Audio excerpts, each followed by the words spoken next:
শুধু সমস্যার কথা বললেই হবে না, সমস্যার সমাধানটি কী সেটিও দেখিয়ে দিতে হবে। অলসো এইটাও অত্যন্ত গুরুত্বপূর্ণ যে যখন কেউ একটা স্টেটমেন্ট দিচ্ছে সে সেটা যুক্তি দিয়ে ব্যাখ্যা করে। কেউ যদি বলে এটি একটি সমস্যা, মুখের স্টেটমেন্ট অ্যালন গ্রহণযোগ্য নয়। তার যেটা করতে হবে, যুক্তি দিয়ে ব্যাখ্যা করতে হবে যে এই কারণে এটি একটি সমস্যা। একইভাবে যখন কেউ বলে যে এটি একটি সমাধান, মুখের স্টেটমেন্ট অ্যালন গ্রহণযোগ্য না। তার যুক্তি দিয়ে ব্যাখ্যা করতে হবে যে এই কারণে এই সমাধানটি ইনডিড একটি লেজিটিমেট সমাধান। সংবিধান পরিবর্তন বাংলাদেশকে চিরতরে একনায়ক স্বৈরাচার ও দুর্নীতির হাত থেকে মুক্ত করতে হলে একমাত্র পথ হল সংবিধান পরিবর্তন। বর্তমান সংবিধানটিকে বাতিল করে নূতন একটি সংবিধান প্রণয়ন ও প্রতিষ্ঠা করতে হবে এবং এইটাই হলো মুক্তির একমাত্র পথ। আজকে আমি ব্যাখ্যা করছি বাংলাদেশের বর্তমান সংবিধানটি এবং এই সংবিধানের অধীনে গঠিত পার্লামেন্টারি সিস্টেম কেন বাংলাদেশের জন্য একটি অভিশাপ। আমি অলসো বলে দিচ্ছি বাংলাদেশের জন্যে কোন ধরনের গভর্নিং সিস্টেম প্রয়োজন এবং ব্যাখ্যা করছি কেন আমি যে গভর্নিং সিস্টেমটা প্রপোজ করছি সেটা বাংলাদেশের জন্য প্রয়োজন। আজকের বিষয়বস্তুটিকে বুঝতে হলে আমাদের 3টি পয়েন্ট জানতে হবে। নাম্বার 1, সরকার কে। নাম্বার 2, সরকার কিভাবে বা কিসের মাধ্যমে দেশ পরিচালনা করে। এবং নাম্বার 3, সরকারকে একনায়ক ও স্বৈরাচার হতে পারা থেকে বিরত রাখতে বাধ্য করতে সংবিধান সরকারের গঠনতন্ত্র কেমন করবে এবং সে বিষয়ে সংবিধানে কি কি থাকবে। সো নাম্বার 1, সরকার কে। আমরা অহরহ এক ধরনের স্টেটমেন্ট শুনি, যেমন ধরুন, এই দায়িত্বটি সরকারের না, এই দায়িত্বটি আদালতের। এখন আপনি যদি এই স্টেটমেন্টটার দিকে অ্যাটেনশন দেন তাহলে দেখবেন যে এই স্টেটমেন্টটা বলছে আদালত সরকার না। স্টেটমেন্টটা যখন বলছে এই দায়িত্বটা সরকারের না, এই দায়িত্বটা আদালতের, সেক্ষেত্রে অবশ্যই এই স্টেটমেন্টটা ইমপ্লিসিটলি বলছে যে আদালত সরকার না। এই ধারণাটা অ্যাবসলিউটলি রং। একটা সরকার গঠিত হয় 3টি ব্রাঞ্চের মাধ্যমে। Number 1, legislative branch, number 2, executive branch এবং নাম্বার 3, জুডিশিয়ারি ব্রাঞ্চ। এই 3টি ব্রাঞ্চই সরকারের অংশ। এই 3টি ব্রাঞ্চের সমন্বয়ে সরকার গঠিত হয়। সো সরকারের 3টি ব্রাঞ্চই, লেজিসলেটিভ ব্রাঞ্চ, এক্সিকিউটিভ ব্রাঞ্চ এবং জুডিশিয়ারি ব্রাঞ্চ, এই 3টি ব্রাঞ্চই সরকার। এইবার যাচ্ছি নাম্বার 2তে, সরকার কিভাবে বা কিসের মাধ্যমে দেশ পরিচালনা করে। একটি দেশের সরকারের গঠন থেকে শুরু করে সূচ থেকে স্পেস শাটল পর্যন্ত সব কিছু চলে সংবিধান এবং সংবিধানের আন্ডারে তৈরি সংবিধিবদ্ধ আইনের মাধ্যমে। সরকার দেশ চালানোর জন্য স্পেসিফিক আইন তৈরি করে এবং এই আইনগুলো প্রয়োগের মাধ্যমে দেশটিকে চালানো হয়। এইভাবে হলো একটি দেশ চলে বা সরকার আইনের মাধ্যমে একটি দেশকে পরিচালনা করে। এবং এক্ষেত্রে লেজিসলেটিভ ব্রাঞ্চ আইন প্রণয়ন করে, এক্সিকিউটিভ ব্রাঞ্চ আইন প্রয়োগ করে এবং জুডিশিয়ারি ব্রাঞ্চ আইন অনুবাদ করে।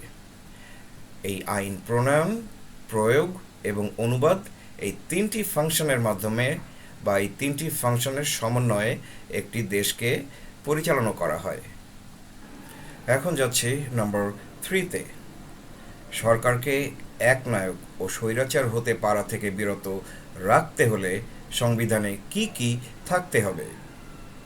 একটা জিনিস লক্ষ্য করুন, আমি কিন্তু বলিনি সরকারকে একনায়ক ও স্বৈরাচার হতে পারা থেকে বিরত থাকতে হলে। আমি থাকতে হলে বলিনি, আমি বলেছি রাখতে হলে। সরকারকে একনায়ক ও স্বৈরাচার হতে পারা থেকে বিরত রাখতে হলে, অর্থাৎ রাখতে বাধ্য করতে হলে, সরকার থাকবে নিজে নিজে এটা বলছি না, বলছি যে সিস্টেমটা এমনভাবে তৈরি হবে যে সরকারকে একনায়ক এবং স্বৈরাচার হতে পারার কোনো সুযোগ দিবে না, এবং একনায়ক এবং স্বৈরাচার হতে পারা থেকে দূরে থাকতে বাধ্য করবে। এখন এটা করতে হলে সংবিধানে কি কি থাকতে হবে? এটা করতে হলে সংবিধানে যেটা থাকতে হবে সেটা হলো এমন একটা ব্যবস্থা থাকতে হবে যেটা সেপারেশন অফ পাওয়ার এবং চেক অ্যান্ড ব্যালেন্স এই দুইটি মেকানিজমের স্ট্রিক্ট অ্যাপ্লিকেশন বা স্ট্রিক্ট ইমপ্লিমেন্টেশন নিশ্চিত করে। এখন তাহলে প্রশ্ন, separation of power and check and balance এই দুইটি পলিটিক্যাল ফিলসফি আর মেকানিজম কি? সরকার গঠিত হয় তিনটি ব্রাঞ্চের সমন্বয়: লেজিসলেটিভ ব্রাঞ্চ, এক্সিকিউটিভ ব্রাঞ্চ এবং জুডিশিয়ারি ব্রাঞ্চ। প্রত্যেকটা ব্রাঞ্চের কি কি দায়িত্ব সেটা সংবিধান ডিফাইন করে দেয়, এবং প্রত্যেকটা ব্রাঞ্চ তাদের দায়িত্ব পালন করার জন্যে আলাদা এবং স্বাধীন থাকবে, সেপারেট অ্যান্ড ফ্রি থাকবে। সো এক একটা ব্রাঞ্চ তাদের নিজেদের স্বাধীনতায় কাজ করবে, কোন কাজগুলো যেগুলো সংবিধান তাদের করতে বলছে। লেজিসলেটিভ ব্রাঞ্চ সেপারেট এবং ইন্ডিপেন্ডেন্টলি তাদের সাংবিধানিক দায়িত্বগুলো পালন করবে। এক্সিকিউটিভ ব্রাঞ্চ তাদের সাংবিধানিক দায়িত্বগুলো সেপারেটলি এবং ইন্ডিপেন্ডেন্টলি পালন করবে। অ্যান্ড জুডিশিয়ারি ব্রাঞ্চ তাদের সাংবিধানিক এবং সাংবিধানিক দায়িত্বগুলো সেপারেটলি এবং ইন্ডিপেন্ডেন্টলি পালন করবে। প্রতিটা ব্রাঞ্চ আর দুইটা ব্রাঞ্চের থেকে সেপারেট থাকবে। এইটাকে বলে সেপারেশন অফ পাওয়ার। এটার কারণও আছে। কারণ হচ্ছে, আমি একটা সহজ এক্সাম্পল দিয়ে বলি, সেটা হলো, মনে করেন আপনি একটি বিষয়ে দক্ষ এবং আপনাকে সেই বিষয়ে কাজ করার দায়িত্ব দেওয়া হলো। এখন আপনি আপনার মতো করে আপনার প্রোটোকল অনুযায়ী কাজ করছেন। তখন আমি যদি বারবার গিয়ে আপনার কাজের মধ্যে না গলাই, তাহলে কিন্তু আপনি ডিস্টার্ব হবেন। আপনি আপনার কাজের ঠিকমতো মনোযোগ দিতে পারবেন না। আপনার আউটপুটটা, ম্যাক্সিমাম আউটপুট যেটা এক্সপেক্ট করা যায় আপনার কাছ থেকে আপনার দক্ষতা অনুযায়ী, সেটা কিন্তু আমরা পাবো না যদি আমি আপনাকে বারবার ডিস্টার্ব করতে থাকি, আপনার কাজের মধ্যে নাক গলাতে থাকি। সুতরাং আপনাকে আপনার দায়িত্ব আপনার মতো করে পালন করতে হবে, এবং আপনাকে আপনার দায়িত্ব আপনার মতো করে পালন করার সুযোগটা আপনাকে দিতে হবে। সুতরাং আপনাকে সেপারেট রাখতে হবে, ইন্ডিপেন্ডেন্ট রাখতে হবে, যাতে করে আপনি ওইভাবে কাজটা করতে পারেন, এবং আমি আমার জায়গায় একইভাবে আমার দক্ষতার আমার কাজগুলো ওইভাবে করব। সো আমি আর আপনি সেপারেট থাকলাম এবং ইন্ডিপেন্ডেন্ট থাকলাম, এবং কারণটা হচ্ছে ওইটা, যাতে আমি যদি আপনার কাজের মধ্যে বারবার নাক গলাই, তাহলে আপনি কাজ করতে পারবেন না। এই কারণে আপনার সেপারেশন অফ পাওয়ার এই প্রিন্সিপালটা এবং এই মেকানিজমটা গভর্নমেন্ট সিস্টেমের মধ্যে থাকতে হবে, যাতে করে লেজিসলেটিভ ব্রাঞ্চ, এক্সিকিউটিভ ব্রাঞ্চ আর জুডিশিয়ারি ব্রাঞ্চ সেপারেট থাকে। এটা হলো সেপারেশন অফ পাওয়ার। এখন কথা হচ্ছে যে এখানে আবার একটা নেগেটিভ সাইড আছে। নেগেটিভ সাইডটা হলো যে যখন কাউকে এমন অ্যাবসলুট ফ্রিডম দিয়ে দেওয়া হয়, তখন কিন্তু নর্মাল হিউম্যান সাইকোলজি যেটা আমাদের ভিতরে চেতন মনে হোক অবচেতন মনে হোক, আমাদের প্রত্যেকের ভিতরে কিন্তু একটা মনস্টার, একটা ইভিল বাস করে। আমরা যখন সুযোগ পাই, তখন দেখা যাচ্ছে আমার নীতিগত আদর্শগত সব কিছু থাকলেও, এথিক থাকলেও, তারপরে কিন্তু সুযোগ পেলে এমন হতে পারে যে আমি আমার লিমিটের বাইরে চলে যাব। তো সুতরাং সেপারেশন অফ পাওয়ার এই এক্সকিউজে তাদেরকে অ্যাবসলুট পাওয়ার দেওয়া যাবে না, বা অ্যাবসলুট ফ্রিডম দেওয়া যাবে না। যে লেজিসলেটিভ ব্রাঞ্চ তাদের সাংবিধানিক দায়িত্বগুলো পালন করতে থাকবে এবং করবে সেপারেটলি, সেম ওয়েতে এক্সিকিউটিভ অ্যান্ড জুডিশিয়ারি ব্রাঞ্চ, কিন্তু এইটার অজুহাতে তারা যা খুশি তাই করতে পারবে না। এবং এইটা যাতে করতে না পারে, সেই জন্য যে জিনিসটা দরকার সেটা হলো চেক অ্যান্ড ব্যালেন্স। অর্থাৎ যে এক একটা ব্রাঞ্চকে সংবিধান এক একটা দায়িত্ব দেয়, যতক্ষণ পর্যন্ত সেই দায়িত্বটা ওই সীমাবদ্ধতার মধ্যে ওই ব্রাঞ্চটা করছে ততক্ষণ পর্যন্ত তার কাজে হাত দেওয়া যাবে না, নাক গলানো যাবে না। কিন্তু সেই ব্রাঞ্চটা যদি সেই সীমা লঙ্ঘন করে সীমার বাইরে চলে যায়, তাহলে তখন আর একটা ব্রাঞ্চ এসে তাকে ওইখানে স্টপ করবে, তাকে চেক করতে পারবে, তাকে ওই জায়গা থেকে যে জায়গায় তার থাকা উচিত সেখানে নামিয়ে নিয়ে এসে সেখানে বিষয়টিকে ব্যালেন্স করবে। এইটাকে বলে চেক অ্যান্ড ব্যালেন্স। মনে করেন লেজিসলেটিভ ব্রাঞ্চ এমন একটা আইন তৈরি করলো যেটা আমাদের সংবিধানের একটা সিভিল রাইটসের সঙ্গে সংঘর্ষ করে, ভায়োলেট করে, তখন সেটা হচ্ছে তাদের সীমার বাইরে কাজ করা হয়ে গেল। এবং এইটাকে চেক করবে তখন জুডিশিয়ারি ব্রাঞ্চ। তখন জুডিশিয়ারি ব্রাঞ্চ এটাকে বলবে যে এইটা সংবিধান ভায়োলেট করে, সুতরাং ওই আইনটা ভয়েড।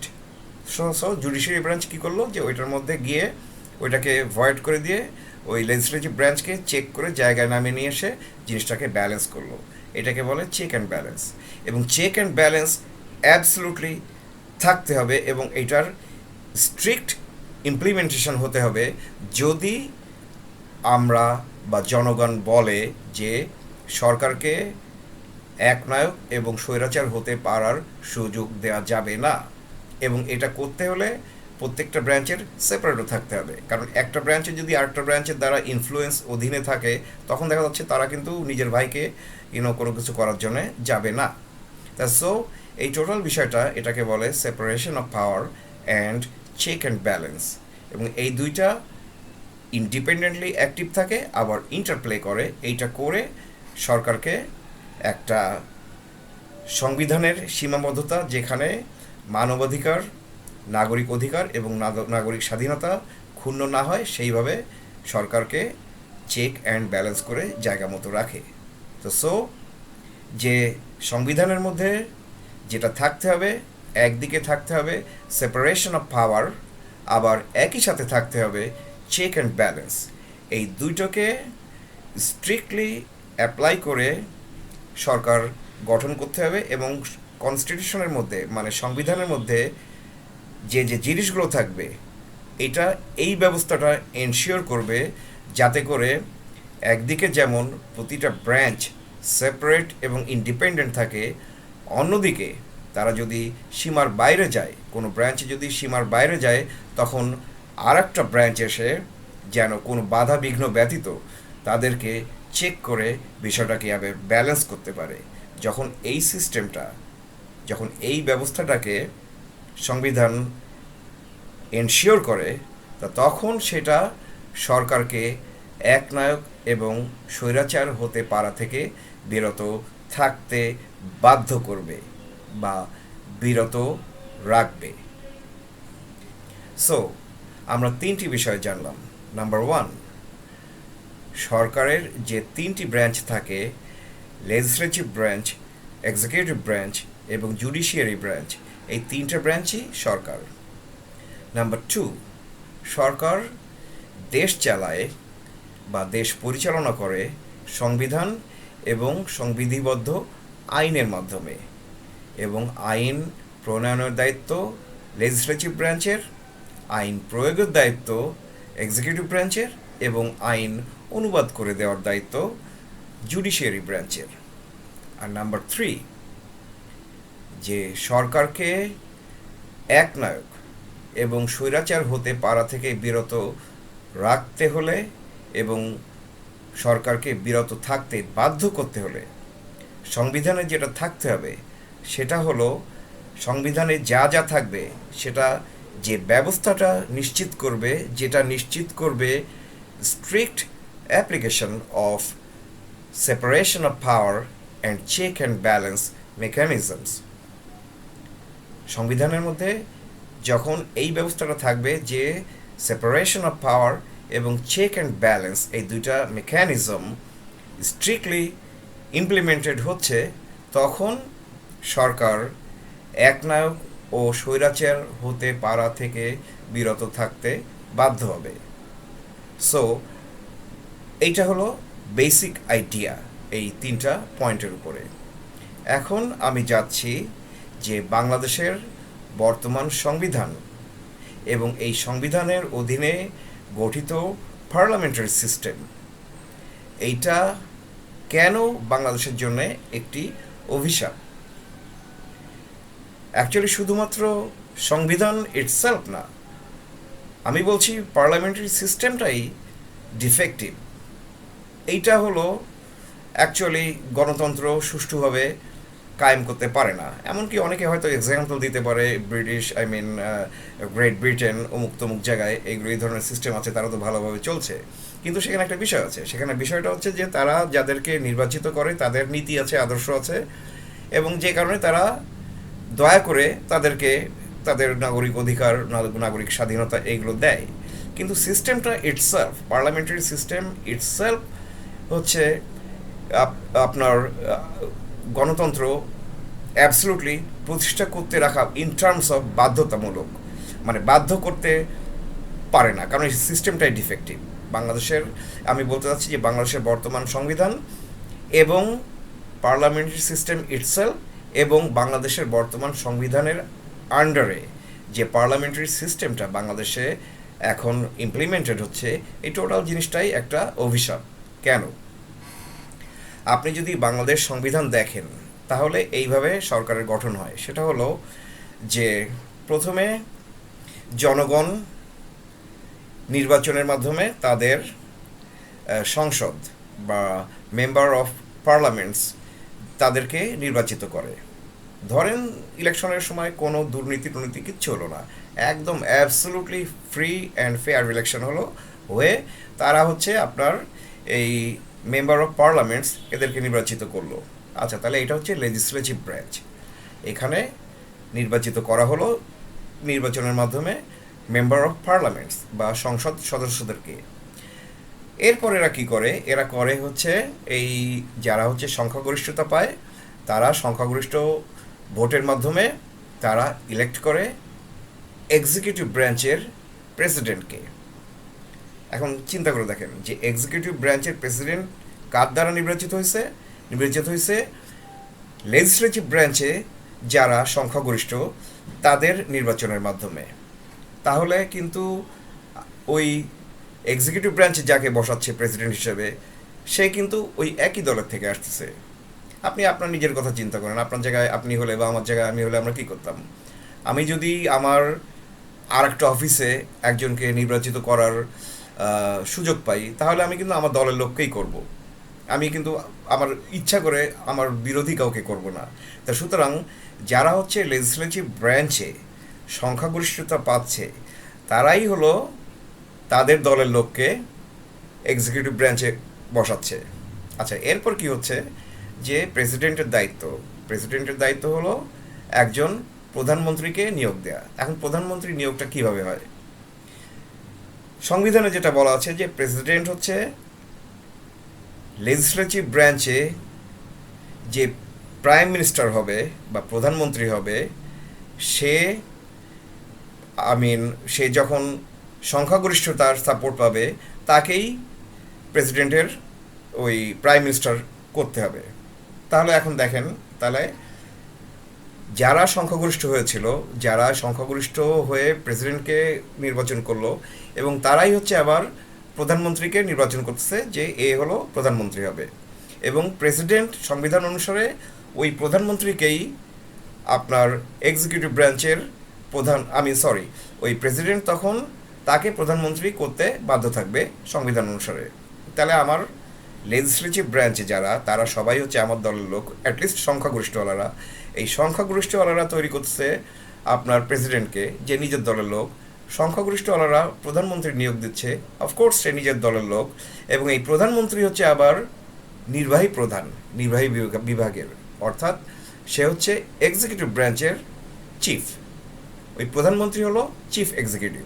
তাহলে এখন দেখেন যে আমার সেম দলের লোক লেজিসলেটিভ ব্রাঞ্চ সংখ্যাগরিষ্ঠ বলে ওইটাকে কন্ট্রোল করছে, যেটার প্রধানমন্ত্রী আমাদের দলেরই লোক, যে হচ্ছে ওইটার চিফ।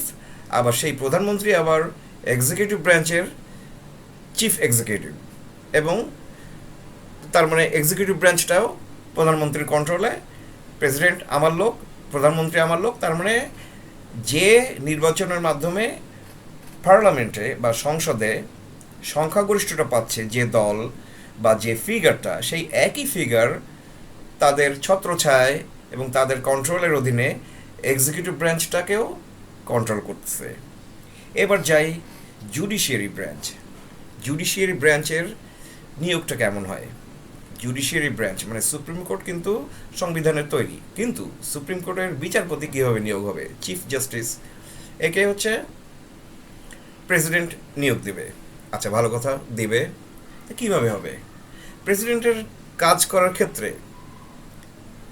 সংবিধানে কিন্তু আরেকটা জিনিস বলা আছে যে যখন প্রেসিডেন্ট এই ধরনের দায়িত্বগুলো পালন করবে, তার হচ্ছে প্রধানমন্ত্রীর সঙ্গে কনসাল্ট করে নিতে হবে। তাহলে এখন আপনি বলেন যে প্রেসিডেন্ট হচ্ছে ওই লেজিসলেটিভ ব্রাঞ্চে যারা সংখ্যাগরিষ্ঠ তাদের লোক, তারপর প্রধানমন্ত্রী সেও হচ্ছে তাদের লোক, দুইজনই হচ্ছে এক্সিকিউটিভ ব্রাঞ্চ কন্ট্রোল করছে, এবং তারাই যখন ওই সুপ্রিম কোর্টের চিফ জাস্টিস নিয়োগ দেবে বা অন্যান্য জাজকে নিয়োগ দেবে, সুপ্রিম কোর্ট লেভেলে, তা আপনি কি মনে করেন তারা হচ্ছে আর এক দলের লোককে আপনার নিয়োগ দেবে? Definitely not. আপনি হলে কী করতেন? আপনি আপনার দলের লোকেই দিতেন। আমিও তাই করতাম, হয়তো হয়তো না, আমিও তাই করতাম। এটা হচ্ছে হিউম্যান সাইকোলজি। আর কেউ হয়তো স্বীকার করবে না, আমি স্বীকার করলাম। তাহলে এখন বিষয়টা হলো আলটিমেটলি সংবিধান যেভাবে লেজিসলেটিভ ব্রাঞ্চ, এক্সিকিউটিভ ব্রাঞ্চ এবং জুডিশিয়ারি ব্রাঞ্চ এদের নিয়োগ যেভাবে গঠনতন্ত্রটা যেভাবে করেছে, তাতে দেখা যাচ্ছে যে একই দল বা একই ফিগার আপনার তিনটা ব্রাঞ্চই দখলে নিচ্ছে এবং কন্ট্রোল করছে। এতে কি হচ্ছে? এতে হচ্ছে যে চেক অ্যান্ড ব্যালেন্স যেটা, সেটা ক্ষতবিক্ষত হয়ে যাচ্ছে। কেন? এখন যদি লেজিসলেটিভ ব্রাঞ্চে কেউ যদি সংবিধান ভায়োলেট করে বা কোনো কিছু করে, এখন তাকে চেক করার দায়িত্ব আছে স্কোপের মধ্যে পড়লে বা জুরিসডিকশনের মধ্যে পড়লে এক্সিকিউটিভ ব্রাঞ্চ বা জুডিশিয়ারি ব্রাঞ্চ। কিন্তু পয়েন্ট হলো যে সে যখন কোনো কিছু ভায়োলেট করবে, বই দিয়ে বললে সেটা হয়তো তারা মানে এক্সিকিউটিভ ব্রাঞ্চ এবং জুডিশিয়ারি ব্রাঞ্চ, আমি বই অনুসারে বললে করতে পারে, কিন্তু করতে পারে আর অ্যাকচুয়ালি করবে, দ্যাটস টু ডিফারেন্ট থিং। করবে কি না করবে, ধরেন আপনার ছোট ভাই একটা অপরাধ করে আসলো, আপনি নিজেও জানলেন সে অপরাধ করে আসছেন, তখন কিন্তু আপনি কিন্তু তারপরেও আপনি নিজে জানলেও কিন্তু আপনি চাইবেন না যে আপনার ছোট ভাই হলো এটার কোনো কনসিকুয়েন্সেস বা সাজা পাক। আপনি আপনার ছোট ভাইকে তারপরে রক্ষা করার চেষ্টা করবেন, আপনি আপনার লোককে রক্ষা করার চেষ্টা করবেন। এটাই common and normal human psychology. So এরাও একই জিনিস করবে। সুতরাং যেহেতু সেম ফিগার সব ব্রাঞ্চকে কন্ট্রোল করছে, সুতরাং যে কোনো ব্রাঞ্চের যে কেউ সীমার বাইরে গেলে আর একজন এসে আর একটা ব্রাঞ্চ থেকে এসে প্র্যাকটিক্যালি তাদেরকে চেক করে ব্যালেন্স করবে না বা করে না এবং করেনি।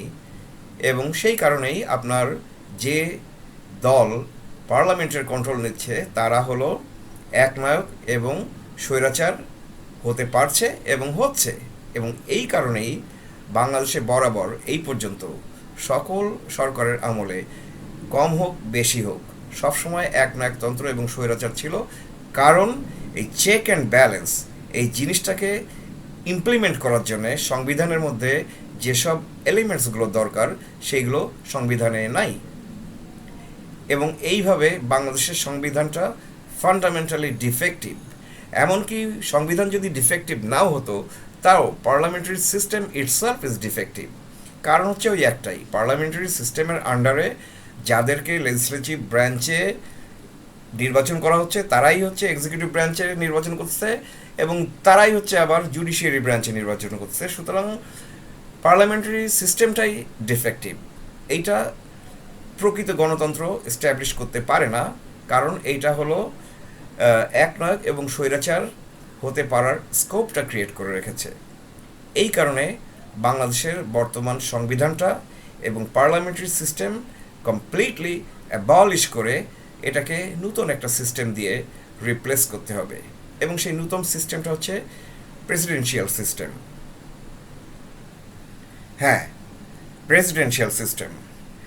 বাংলাদেশে প্রকৃত গণতন্ত্র প্রতিষ্ঠা করতে হলে বাংলাদেশের জন্য প্রয়োজন প্রেসিডেন্সিয়াল সিস্টেম, কারণ প্রেসিডেন্সিয়াল সিস্টেমের অধীনে লেজিসলেটিভ ব্রাঞ্চ, এক্সিকিউটিভ ব্রাঞ্চ ও জুডিশিয়ারি ব্রাঞ্চকে বেস্ট ওয়েতে সেপারেট ও ইন্ডিপেন্ডেন্ট রাখা যায়। অলসো প্রেসিডেন্সিয়াল সিস্টেমের অধীনে চেক অ্যান্ড ব্যালেন্স এই মেকানিজমটিকে সর্বোচ্চ ও মোস্ট ইফেক্টিভ ওয়েতে ইমপ্লিমেন্ট করা যায়। অনেকে হয়তো আর্গু করতে পারে বাংলাদেশে তো আগেও প্রেসিডেন্সিয়াল সিস্টেম ছিল কিন্তু কাজ করেনি। হ্যাঁ, আমি স্বীকার করছি ওই আর্গুমেন্টের ভ্যালিডিটি আছে, কারণ অ্যাকচুয়ালি ওই প্রেসিডেন্সিয়াল সিস্টেমে রান করা সরকারগুলো কাজ করেনি, তখনও একনায়কতন্ত্র এবং স্বৈরাচারিতা ছিল। কিন্তু আমাদের কারণটা দেখতে হবে, কারণটা কি? কারণটা হলো তখনও যে কনস্টিটিউশনগুলো ছিল সেগুলোর ভিতরে সেপারেশন অফ পাওয়ার এবং চেক অ্যান্ড ব্যালেন্স এই মেকানিজমগুলির সর্বোচ্চ ইমপ্লিমেন্ট হওয়ার ব্যবস্থা ছিল না। এটা ছিল মেন প্রবলেম।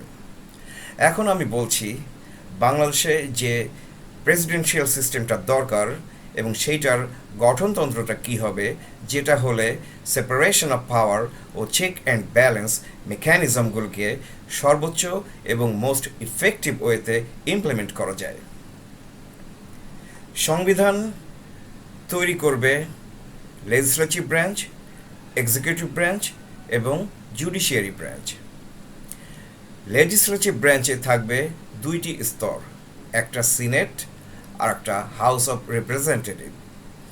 সিনেট এর সিনেটরগণ এবং হাউস অফ রিপ্রেজেন্টেটিভের রিপ্রেজেন্টেটিভসগণ সবাই জনগণের সরাসরি ভোটে নির্বাচিত হবে এবং লেজিসলেটিভ ব্রাঞ্চের কেউ এক্সিকিউটিভ ব্রাঞ্চ ও জুডিশিয়ারি ব্রাঞ্চের কোনো কাউকে নিয়োগ দেওয়ার ক্ষমতা পাবে না। লেজিসলেটিভ ব্রাঞ্চের জায়গা থাকবে তাদের মতো করে। এক্সিকিউটিভ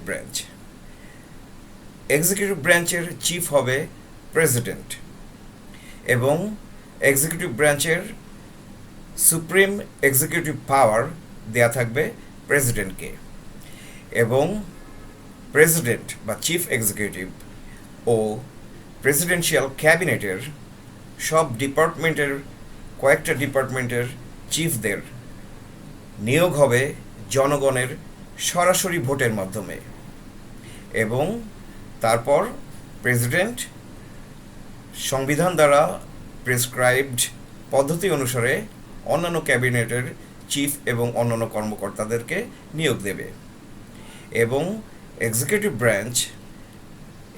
ব্রাঞ্চের সাংবিধানিক দায়িত্বসমূহ তাদের মতো করে সেপারেটলি এবং ইন্ডিপেন্ডেন্টলি পালন করবে। এবার যাচ্ছি জুডিশিয়ারি ব্রাঞ্চের যে সুপ্রিম কোর্ট, এই সুপ্রিম কোর্টের চিফ জাস্টিস এবং অন্যান্য জাস্টিসেরা হয় জনগণের সরাসরি নির্বাচনে নির্বাচিত হবে অথবা তাদের নিয়োগ দিতে হবে এইভাবে। প্রেসিডেন্ট প্রথমে একজনকে মনোনয়ন দেবে, কিন্তু প্রেসিডেন্টের কথাই তার নিয়োগ হবে না। সেই মনোনয়নটাকে পাঠানো হবে হাউস অফ রিপ্রেজেন্টেটিভসদের কাছে। তারা যদি ওটাকে অ্যাপ্রুভ করে সেটাকে পাঠানো হবে সিনেটের কাছে। সিনেট যদি অ্যাপ্রুভ করে অনলি দেন সেই জাস্টিসেসরা নিয়োগ পাবে। এতে করে কি হচ্ছে, যদিও জনগণ জাস্টিসদেরকে সরাসরি নির্বাচনে নিয়োগ দিচ্ছে না, তারপরেও তাদের নিয়োগটা ফিল্টার হয়ে যাচ্ছে জনগণের সরাসরি ভোটে নির্বাচিত তিনটা ফিগারের মাধ্যমে: এক, প্রেসিডেন্টের মনোনয়ন; দুই, হাউস অফ রিপ্রেজেন্টেটিভস; অ্যান্ড তিন, সিনেট।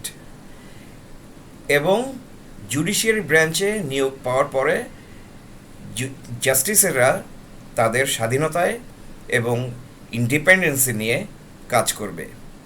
এইভাবে যখন সরকারটিকে গঠন করা হবে তখন প্রত্যেকটা ব্রাঞ্চ সেপারেট এবং ইন্ডিপেন্ডেন্ট থাকবে এবং সংবিধান যেভাবে প্রেসক্রাইব করে সেইভাবে একটি ব্রাঞ্চ অন্য একটি ব্রাঞ্চকে, যখন সেই ব্রাঞ্চটি সংবিধানের সীমাবদ্ধতা লঙ্ঘন করে, তখন তাদেরকে চেক করে জায়গা মতো নিয়ে এসে আবার ব্যালেন্স করতে পারবে। সুতরাং এই গঠনতন্ত্র ফলো করে তৈরি করা প্রেসিডেন্সিয়াল সিস্টেম সরকারে সেপারেশন অফ পাওয়ার ও চেক অ্যান্ড ব্যালেন্স এই দুটি মেকানিজমের সর্বোচ্চ এবং মোস্ট ইফেক্টিভ ইমপ্লিমেন্টেশন থাকবে, যে কারণে সরকার একনায়ক ও স্বৈরাচার হতে পারার সুযোগ পাবে না। এবং কেউ যদি খামখেয়ালের বসে এরকম কোনো অঘটন করেই ফেলে, সাথে সাথে তার চরম কনসিকুয়েন্সেস ফেস করতে হবে।